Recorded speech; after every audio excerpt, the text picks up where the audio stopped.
Let's get you a decent understanding of the upcoming survival horror game, full Fathom. Many people compare this to Subnautica, but this one right here has a much darker atmosphere. There's little of the beauty that you will find in Subnautica. Instead, the game aims to excel with its terrifying flora and fauna and a constant sense of dread. The world is more desolate and haunting. Let's start with the concept and premise of the game. Basically, you're a guy struggling for survival in a post-apocalyptic world consumed by the ocean. Fortunately, you come across this old, beat-up submarine. Unfortunately, it's in a pretty rough shape, so you're gonna have to fix it up and keep it running if you intend to survive. One thing that is immediately apparent is that the game doesn't hold your hand, and there is practically no tutorial, except for a weird and adorable robot that's occasionally giving you hints. You could go outside and crank the manual drive. This non-hand-holdy approach is especially noticeable when it comes to figuring out your submarine and how it operates. Part of the fun in this game certainly is having absolutely no clue what's going on, what a certain lever or button does, and finding out everything step by step for yourself. So I wouldn't rely too much on the internet or wiki here, because this is not a result of lazy game design, but very much intended by the developers. The combat mechanics seem to be pretty raw. You might find something like a spear gun to defend yourself, but mostly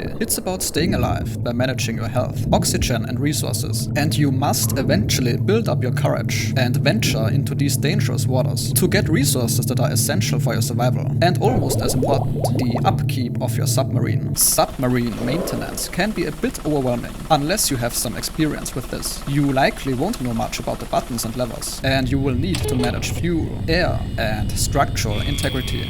One terrifying aspect of the ocean is how massive creatures are just practically invisible until they just show up right in front of you, and they can vanish just as easily. This game will likely excel at this aspect. Also, it's worth mentioning that you can disable the CRT filter that the game has enabled by default. Inventory management in this game reminds me of how you pull things in and out in most VR games. It's more realistic and up close and personal. The only thing that bothers me a bit is that the character feels more like he's floating instead of swimming. Maybe they can add some sound effects or visual effects or something to make this look more like actual swimming. This could of course also just be my personal preference. As always, I tried to keep this as short as possible. If you think your time was respected, then a like is appreciated, my friends.